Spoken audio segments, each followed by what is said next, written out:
Howdy, howdy. Howdy! And welcome, probers big and small, to... But it was aliens! Aliens! You sound like you really enjoyed that. I did. We are the alien comedy podcast where we probe real-life alien incidents to decide whether they really did involve aliens, which is stage 1. Stage 2 is... Stage 3 is when humanity are prepared for alien invasion.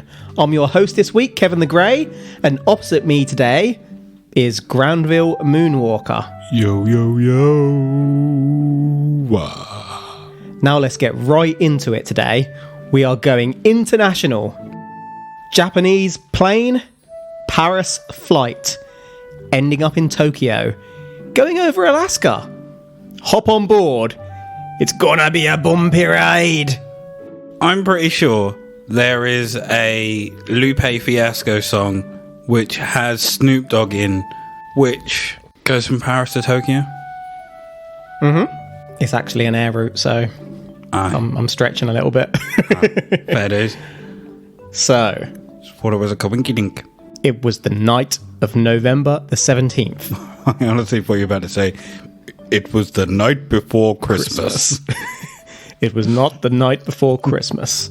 November the 17th, 1986. A Japanese Boeing 747-200F cargo aircraft carrying wine was... Red, red wine. You've picked up my habit. I have. Every time you hear a word that's in a well-known song, you cannot help yourself. I wonder how many listeners now do that as well. I wonder how many turn off the moment they hear us sing. We wouldn't have any listeners. Yeah, good point. So carrying wine was travelling from Paris to Tokyo Narita International Airport, Japan.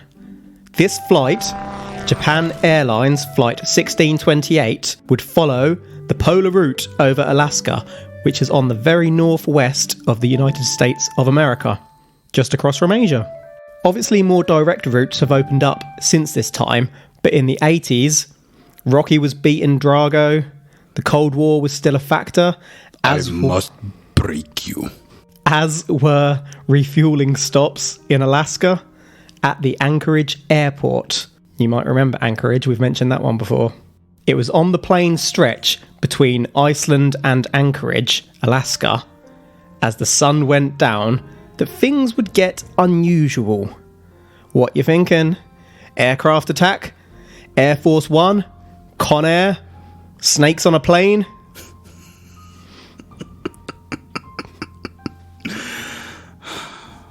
Snakes on a dick. I don't know. Unusual things. And equipment going haywire. Readings being off. Planes coming in but not showing up on radar. Things showing on radar but not being there. People disappearing. You've basically just nailed the whole episode. I'm going home. Nah, I'm going to give you a hint. This podcast is called But It Was Aliens. Butts turned up out of nowhere. It was around. Good old Pennywise. Everyone saw Jigsaw. That would be creepy. Although, would it be? Because Jigsaw himself isn't creepy. What's the name of the doll? Well, he's dead now, isn't he? So... Oh, shit, I've just spoiled that for anyone who's not seen Saw 27. What's the name of the little thing on the... I can't remember. tricycle? I can picture him exactly on his little tricycle, but I cannot remember his name for shit. Might want to get one of them bikes and dress up as him. Completely off topic. I've been thinking we need like a mascot. I actually have the pig mask and hood, That's not Or hood, an alien mascot. cloak from Saw. Yeah, it's not where I was going. I was thinking a mascot for our podcast. I just thought you meant mascot in general, just to like... No, just like a little alien dude. We sit on a shelf by where we record. We say hello to him. He says hello to us. Yeah, we could do it with a mascot. What do you think? I was thinking cuddly xenomorph. Ooh. If you squeeze it, its tongue pops out. I call it its tongue. Its impregnator pops out. Is that its dick? No. Because that's how it spurts its offspring into its prey. Is that its dick? Yes, it is. Xenomorphs have dicks in their mouth. They're dickheads. Ooh. How has this never occurred to anyone? Mind blown. I want a predator. Just in general, like as a pet, or Yes. But as a mascot, no? I'm going to have a look. Right. So moving on. Right. So let's look at the crew of the plane. Bunch of mavericks. Oh, I want to put that Top Gun music back in again, but I'm scared we're going to get sued. In the cockpit were Captain Kenju Taruchi, an ex-fighter pilot with more than 10,000 hours in the air. Maverick! Kenju's goose was co-pilot Takanori. You're my boy, Goose! My boy! Goose! Right, so the goose was Takanori Tamfuji. Flight engineer Yoshio Sakuba was on the right hand of the three-man booth piloting the plane. This was an experienced crew who knew the air. As the plane entered Alaska on autopilot at 35,000 feet, Anchorage Air Traffic Control advised a new heading. It was 5:09 p.m. 1709. Yes, we have exact details for this one. At 1711, as 1628 came out of its turn, Kenju noticed two unidentified aerial phenomena to his far left, about 2,000 feet below his altitude. Kenju assumed these were military craft, as the craft were pacing his flight path and speed, though it was slightly unusual that they stayed in the dark sky to the left and did not veer towards the brighter skies. At 1719, though, the two crafts suddenly veered to 500 feet. That's 150 metres in front of 1628 in the stacked configuration. Kenju realised something was off. Clever boy thinking they were military crafts at first, because that's exactly what I thought they might be. Clever boy. Clever boy. I mean, they might have stayed in the dark skies, not the film, to hide their position from the enemy, if there was an enemy. Potentially. But then coming up in front of them, 150... Did the sky disappear after that? So we're going to get into what happened next. I can neither confirm nor deny that the sky disappeared and the road below them disappeared and everything turned red. There's nothing more I can pick here. Yeah, it's going to escalate. It's going to get escalated. Let's just check out an image of the craft he saw. Take a look at this photo of the incident from my personal collection, G. I swear to God, if there is a picture of you pulling a moonie or your penis is on this page, I would not do anything so childish. What the fuck are they? Mm-hmm. Is that what you saw? Yeah. I don't know how to describe it. I would describe them like floodlights. That's a good shout. If any of you guys out there have seen Independence Day... Oh, God, yeah. And you see the helicopter where it has the row of bright lights on the side of it, and they try and signal to the aliens. That's what these look like, but it's just two squares. That is such an accurate shout. With 3 segments of lighting. So you have 3 strips on each square going vertically.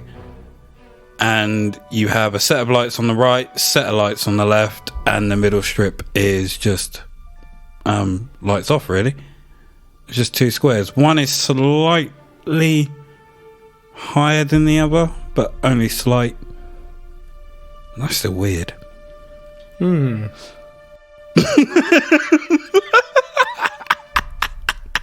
Oh, fuck. How did that get in there? Oh, shit. Moving on. So, Kev has also inserted a picture of himself with a lady friend, and some weird creature is having its way with the lady while Kev watches on. Kev is being cucked. I'm going to make sure this picture gets shared so that you can't get out of that. Oh, yeah. Can't really put that on Insta, can we? I don't know. Can we? I like how you say that's me. If that's clearly... Hold on. You said these pictures from your personal...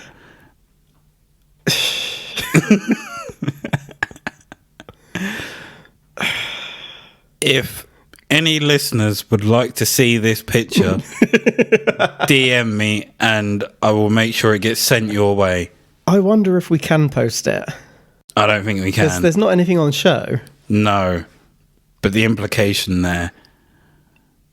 I like how you call it a creature when it's clearly E.T. I thought that, but it looks like a high E.T. E.T. on drugs. Who is it, Kev? Is that with you? Don't know. I've never seen that picture before. Is this one of those times where you blacked out? You've spent a long time looking at that. I'm mortified by it. It's like a car crash. You can't stop looking. Why have you put a pillow over yourself? To stop me from looking. All right, move on. We need to get this picture out of the way. Fortunately, it's in my mind. It's in my mind. After pulling in front, as the picture indicated, the proper one. Which one?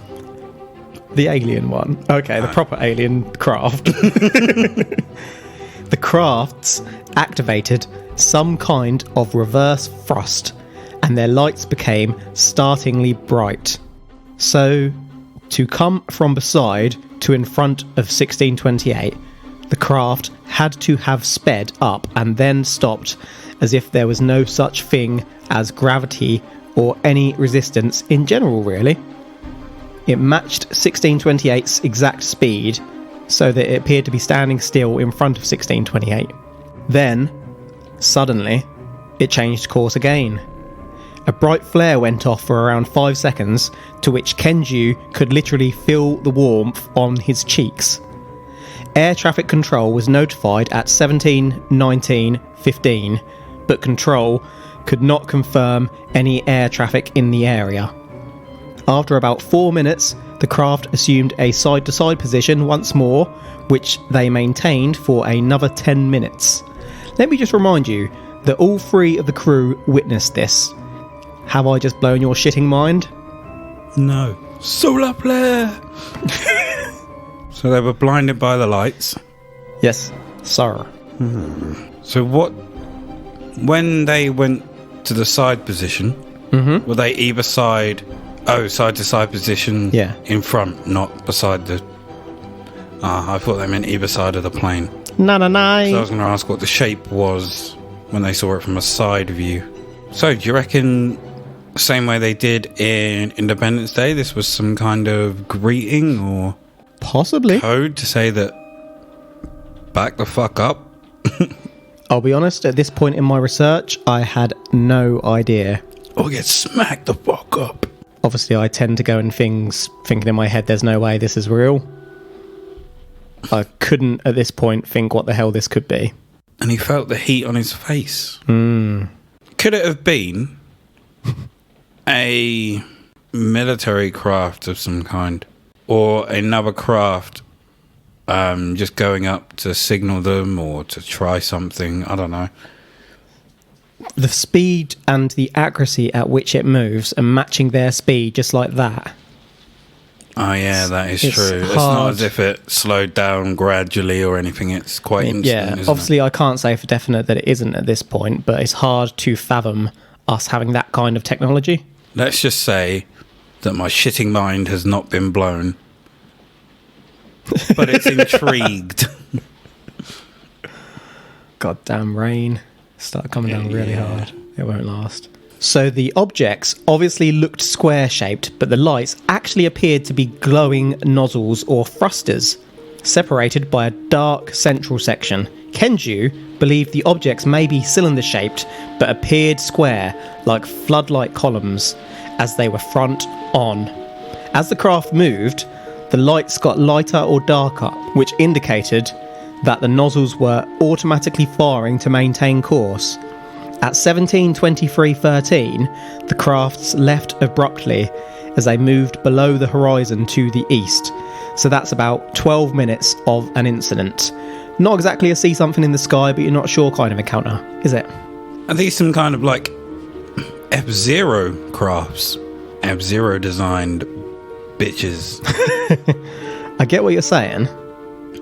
I think they sound more like the floodlights from the helicopter Independence Day thing. Yeah, they do, but thrusters. Yeah. Could they have been controlled remotely? Remotely or automatically, so it's been programmed to keep a certain distance or whatever. What year was this? 86. You'd have to have some really good tech for it to be remote controlled and maintain everything like that. Because it's like the technology that we have in cars now, isn't it? Where in some cars if it gets too close to an object, it will start to slow down. I mean, could that have been the birthplace of that tech, to be fair? It's odd nonetheless. Very odd. Did the thrusters or lights, did they change at all in terms of patterning? Yeah, like some came on at different times. The people thought that it was trying to adjust its course to keep where it was supposed to be as the plane manoeuvred. And did they both mirror each other or completely different? I don't think they entirely mirrored each other, no. Because I was thinking if they completely mirrored each other, that, I don't know, could weirdly be one craft, so to speak. Or controlled by one operating system or one person. But if they're both doing slightly different things, more likely two separate ships or two bastards controlling them. So where the objects disappeared, Falcon Punch! Kenju now noticed a pale, thin strip of light mirroring their altitude, speed and direction. Mummy's coming! The crew set their radar to a 25 nautical mile range and were able to confirm an object at the 10 o'clock direction of the light strip, 7.5 miles away. The crew informed Control. Anchorage Control couldn't confirm anything on their radar, but something was incoming. This isn't hugely different to how the ships come into view in Independence Day. A huge band of light as they break the atmosphere. I think it's quite weird that the radar on the plane can pick it up, but the one on the ground couldn't. Which would have been further away. But weren't they coming in to... How far away were they from Control? Because I thought they were coming into land and then got told to redirect. Regardless, they're in the air and the craft is beside them and in front of them, so it would have been closer. But Control could still pick them up, couldn't they? Yeah. But who knows? It could be some sort of special tech that only works from certain distances. Could be. Well, I would say alien war, but no one got hurt as of yet. As of yet. So maybe it was a warning. Maybe. And also, I'm just thinking off the top of my head here, if it's a mothership, then it might be that smaller crafts have anti-radar tech on them, as you might find with Earth tech. So you'd have stealth flights and whatnot, but then they'd go back to land on a bigger craft. Yeah, that is true.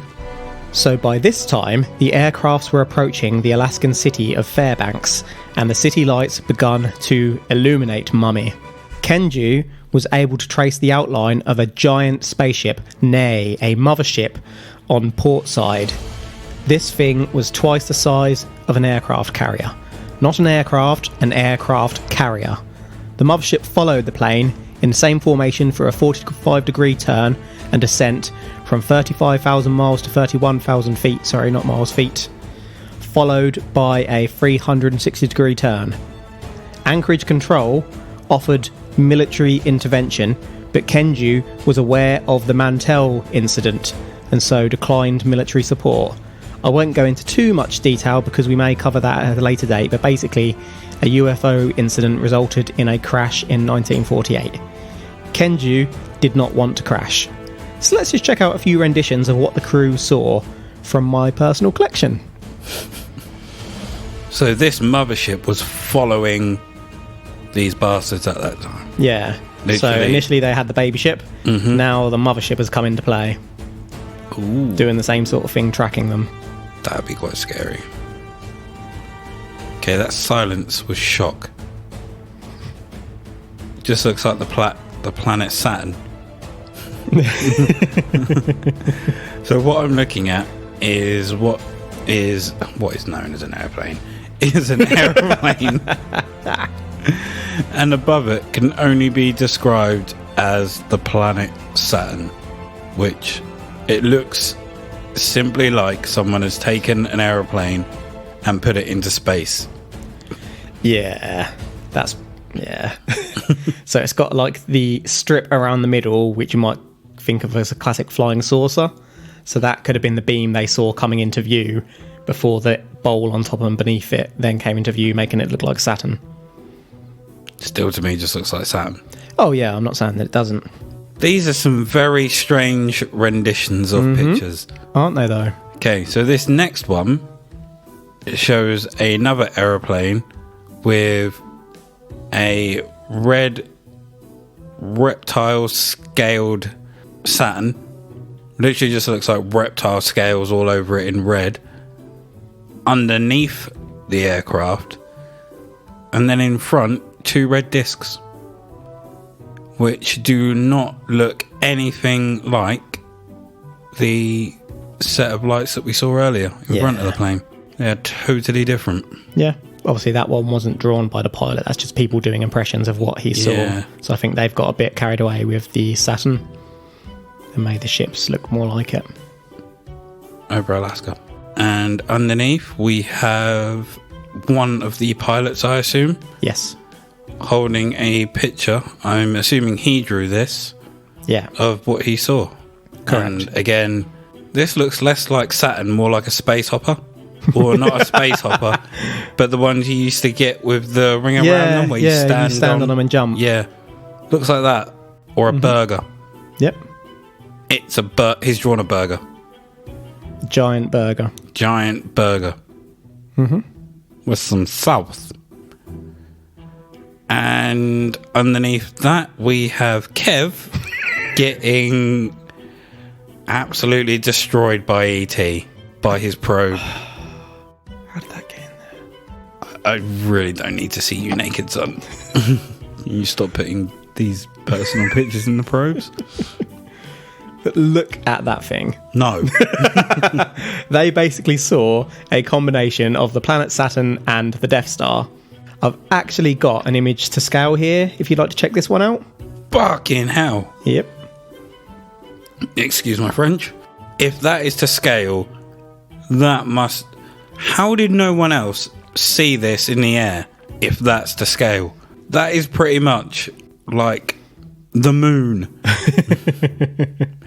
Imagine the moon being next to an aeroplane, and that's pretty much what we're looking at here.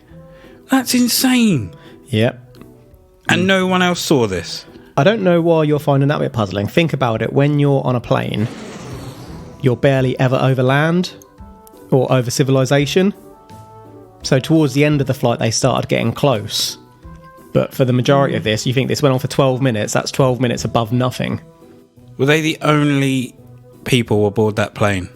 I know it was a cargo plane. Yeah. So, fuck. That's insane. That's huge. Mm-hmm. If this probe is 100% real, that must have been terrifying to see. Especially when it started getting close, yeah. So 2 planes did approach 1628 to confirm the presence of UFOs, and unfortunately, By the time they arrived, 1628 had lost sight of the mothership. Oh, yeah. Here we go. Well, obviously, they saw it for like 12 minutes. By the time the craft got out there, it had already gone. To be fair, I would have asked for military assistance, even not to shoot it, but to just be there and be a witness. Remember, again, I don't want to get too deeply into this because in case you cover it, I don't want to know too much about it. Okay. But this happened before military went not to attack, but then it caused a crash. That's as much as I know, but this is why this guy didn't want to call the military. He didn't want to end up like that. Fair enough. So once landed, the crew submitted a formal report confirming that they had seen a UFO mothership alongside smaller UFOs.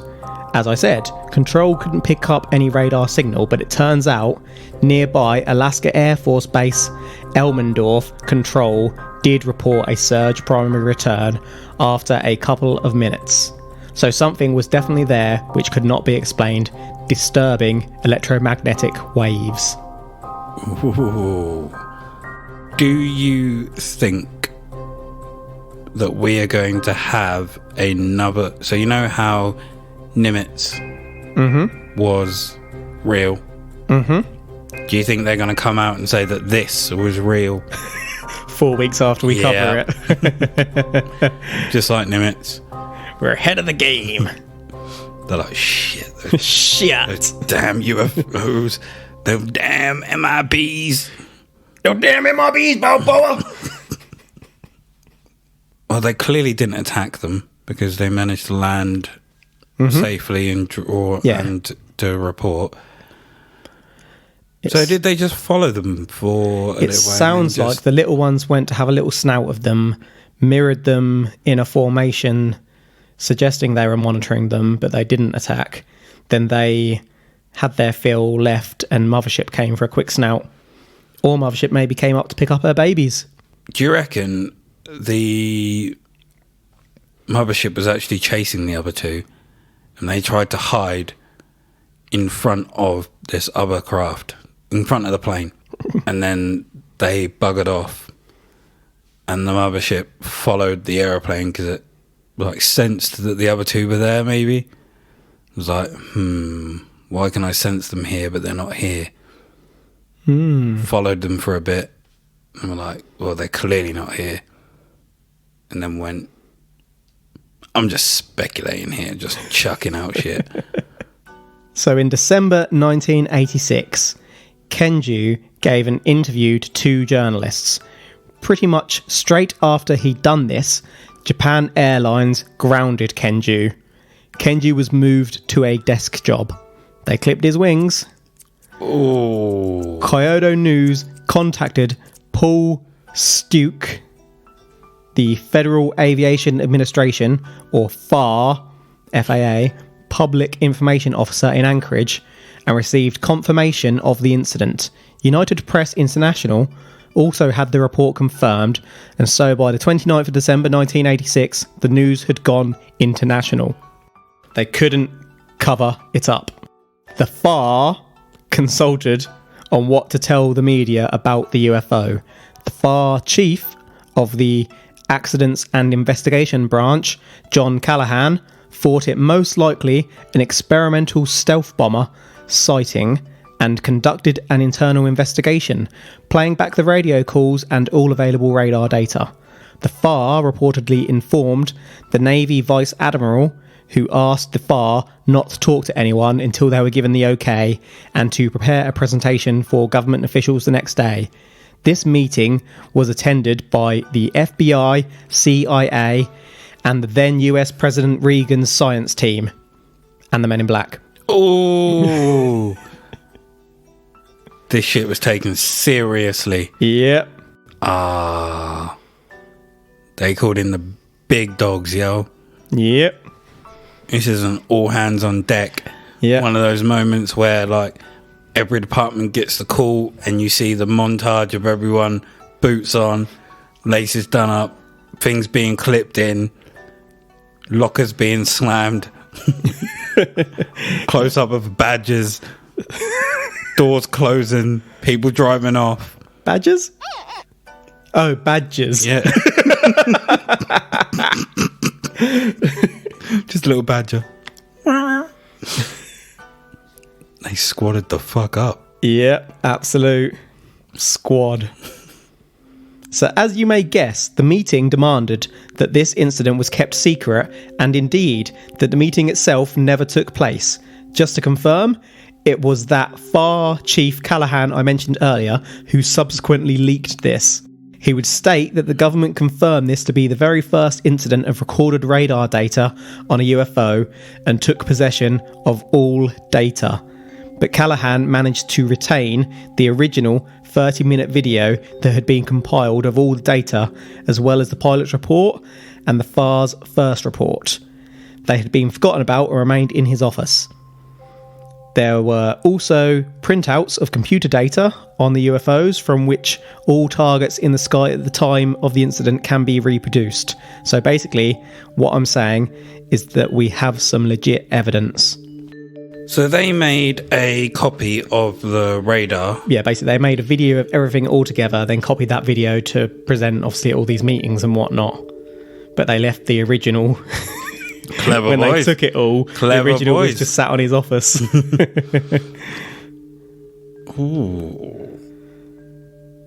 I mean, it's quite clever to record all that so you can go back and check it. And it was very clever to keep a copy.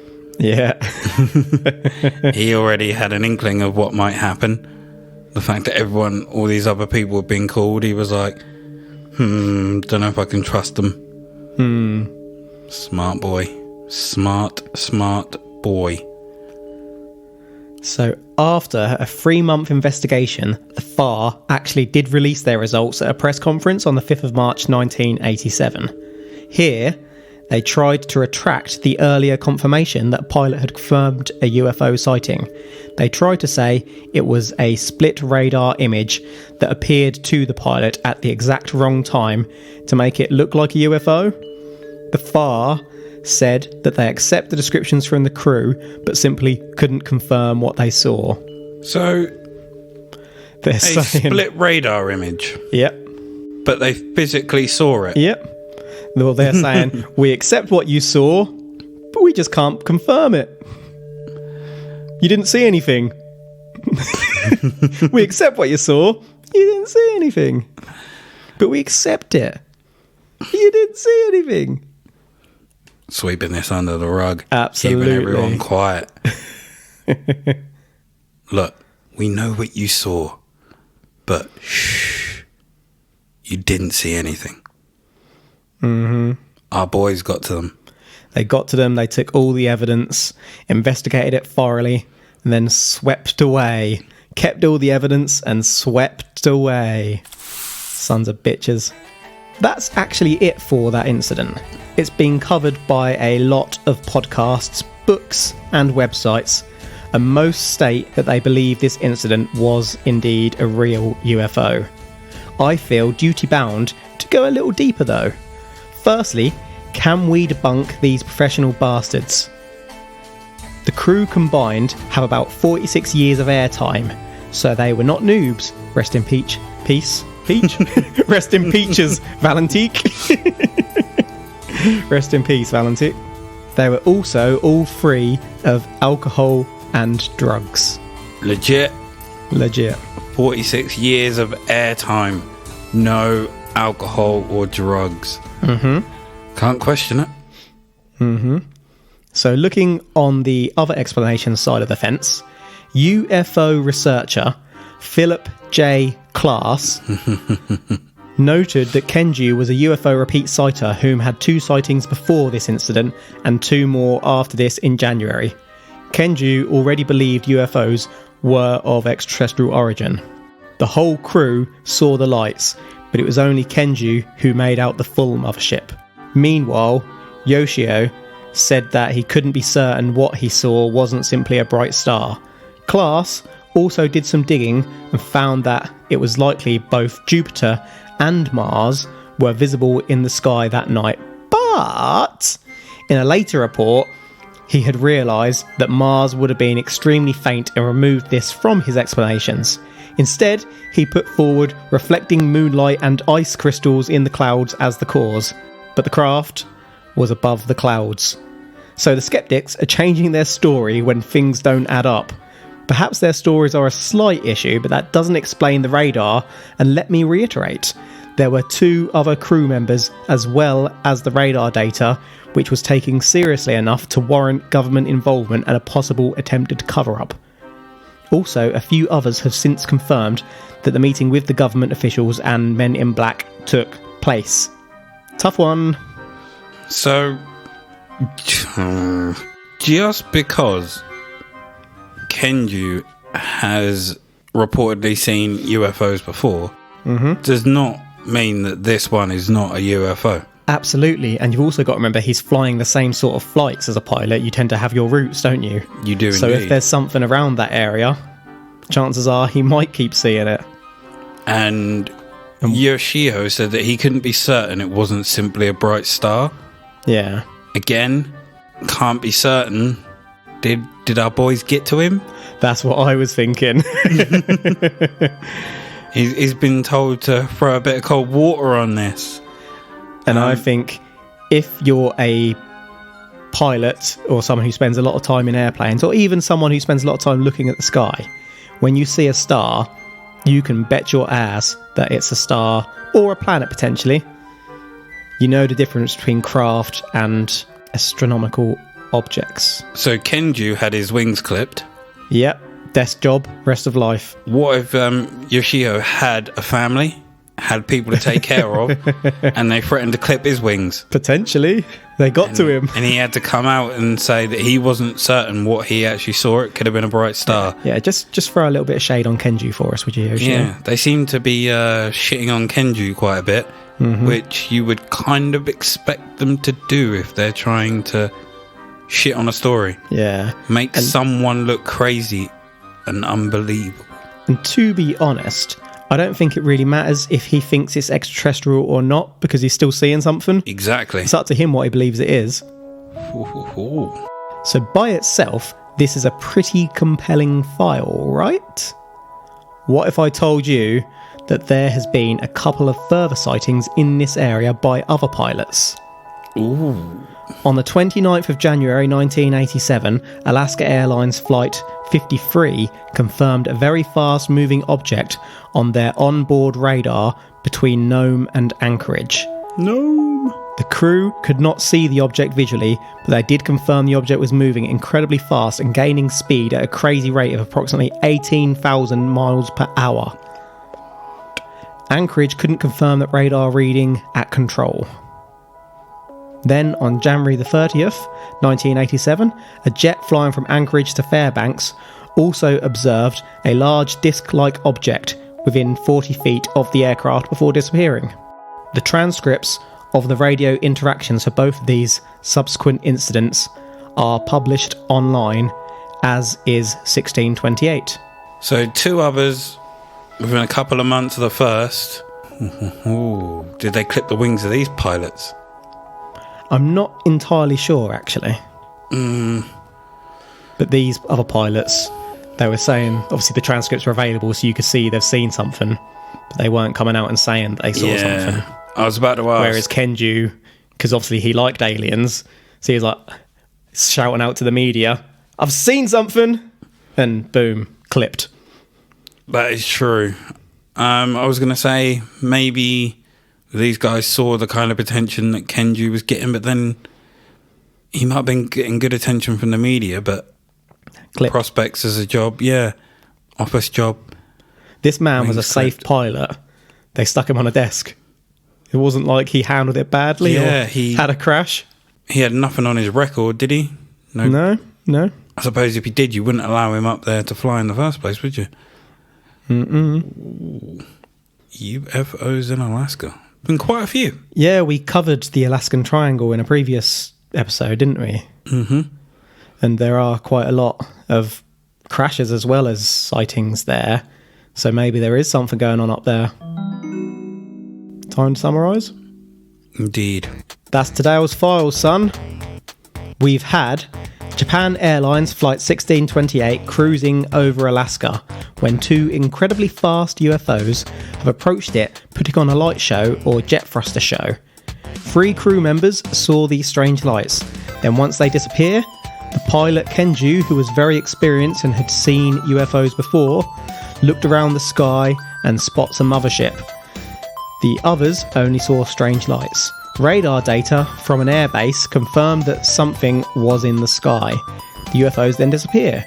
The pilot puts in a formal report and talks to journalists. There is a documented meeting with the FBI and CIA. Kenju subsequently has his wings clipped. Was it a UFO, or was it strange but earthly lights Kenju saw, followed by catching sight of Jupiter when looking for the lights? Or was it the Death Star? We have ships appearing and disappearing, moving unexplainably fast and stopping suddenly without any respect for our laws of physics. Does this remind you of anything? Any final thoughts before we conclude? I have no final thoughts Yeah. because I have already made up my mind. You have? And this is fucking crazy. But it was aliens. I'm not going to run around the room because I'm trapped. We have already seen this type of behaviour in the USS Nimitz one. Yeah. And it has swayed my answer simply because we know that governments like to cover shit up and they don't want you to know what is out there. But they then come out and tell you that that shit was real. So, just like with Nimitz, I'm expecting in 4 weeks' time to be told that this is actually real. But I'm also pissed at how they've done Kenju. Yeah, he got screwed. Yeah. And like I say, every show I've listened to on this and everything I've read about it says the same thing, that they feel really bad for him because he's had his career buggered for it, basically. Mm-hmm. And he didn't do anything wrong. No, literally he said what he saw, believes he saw it. I mean, if you did see it, you saw it. Yeah. He wasn't an unsafe pilot. From what we know, he had no marks on his record, wasn't drinking, there was no drugs, 46 years between them, and he was an experienced fighter pilot as well, wasn't he? Maverick. So people are saying, oh, he's seen stuff like that before. Think how much time of his life he's spent in the air. Mm-hmm. Maybe he has been required to chase down things like this before. So Maybe he's got a reason for being a believer to begin with. Exactly. I'm with Kenju. So I'm not actually saying that it was aliens. But it was aliens! Yeah. I was about to give you the biggest boo ever. I was about to go... I saw you were just about to open your mouth. You had given me this glare. You've dicked me. You left me out on this hill by myself and die. I wouldn't give a shit. I would still say it was. But you know what? These aircraft ones always get me. I've seen Jupiter in the night sky. I don't buy that an experienced pilot or crew would mistake a planet, which by the way look like stars to us here on Earth, for an alien craft. I believe they saw something, so it comes down to whether Kenju is credible, and to me, whilst he is interested in UFOs of extraterrestrial rather than military origin, these things moved too fast to be current or even future military tech.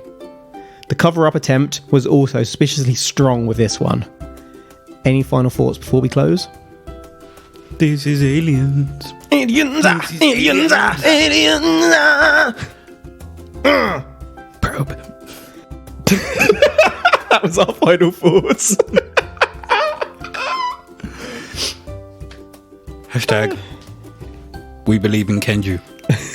We stand with Kenju. Ooh. Let's make that a hashtag on the anniversary of it. We stand with Kenju. That's the pod this week, folks. It's not often we go there, but today we went there. Thank you for listening to the show. If you want to catch us on the Twitter, we are at But It Was Aliens. We're on the gram. We need to say Instagram in a particular way. On the gram! At But It Was Aliens Podcast. We are on the Instagram. We are on the Instagram. On the Instagram. On the gram!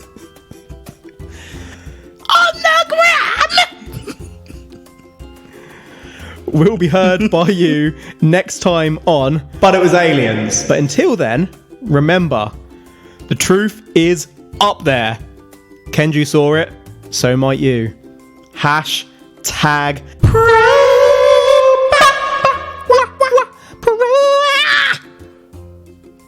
we stand with Kenju. Kenju. We stand with you. Kenju. We stand with you.